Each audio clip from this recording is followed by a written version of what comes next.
অনেকে বলে আওলাদ রাসূল মদিনা থেকে আসবে, মক্কা থেকে আসবে, পাকিস্তান থেকে আসবে কেন? আওলাদ রাসূলুল্লাহ শুধু মদিনায় সীমাবদ্ধ না। এরা ইসলাম প্রচারের জন্য আরামায় স্ট্রাইক করে এরা পৃথিবীর বিভিন্ন জায়গায় ছড়িয়ে পড়েছে। চিঠি গেছে, বাংলাদেশে আছে, ইন্ডিয়া আছে, পাকিস্তানও আছে, আফ্রিকাতেও আছে, চীনাতেও আছে।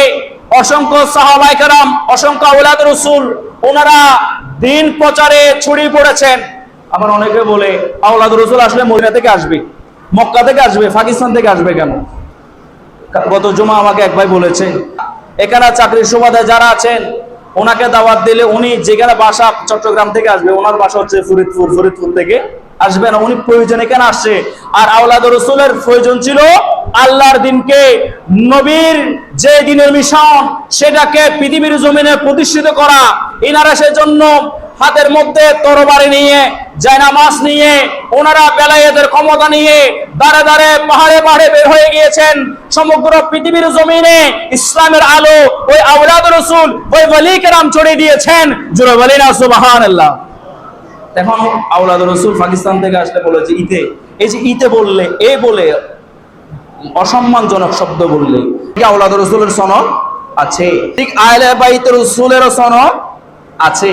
ওনাদের সনদকে অস্বীকার করলে, এই যে বিদ্বেষ রাখলে, হযরত আনাস ইবনে মালিক রাদিয়াল্লাহু তাআলা আনহুর বর্ণনা মোতাবেক সে সারা জীবন নামাজ পড়েছে, কিন্তু আহলে বাইতের প্রতি মহব্বত না থাকার কারণে রোজা রাখার ফলও সে জাহান্নামী হয়ে যাবে। সে কি হয়ে যাবে?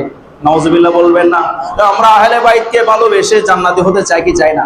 আহলে বাইত রাসূল আপনি মহব্বত না করেন সেটা আপনার বিষয়, আপনি বিদ্বেষ রাখবেন, হিংসা করবেন, এমন শব্দ চয়ন করলেন যেটা রাসূলের কলিজা কাঁদ লাগে। আমার আল্লাহ বলেন কুল্লা সালিকুম আলাইহি আজরান ইল্লাল মাওয়াদাতা ফিল কুরবা। সূরা শূরার মধ্যে আল্লাহ বলে দিয়েছেন ইয়া রাসূলুল্লাহ আপনি কিছু চাইবেন না, শুধু একটা জিনিস চাইবেন, আপনার উম্মত যাতে আন্তরিকভাবে আপনার আহলে বাইত রাসূলকে ভালোবাসেন। জোরে বলেন না সুবহানাল্লাহ। তো আহলে বাইত রাসূলকে ভালোবাসে যদি আপনি জীবন অতিবাহিত করতে পারেন, আল্লাহ আপনার জন্য নাজাতের দ্বার উন্মুক্ত করে দেবে।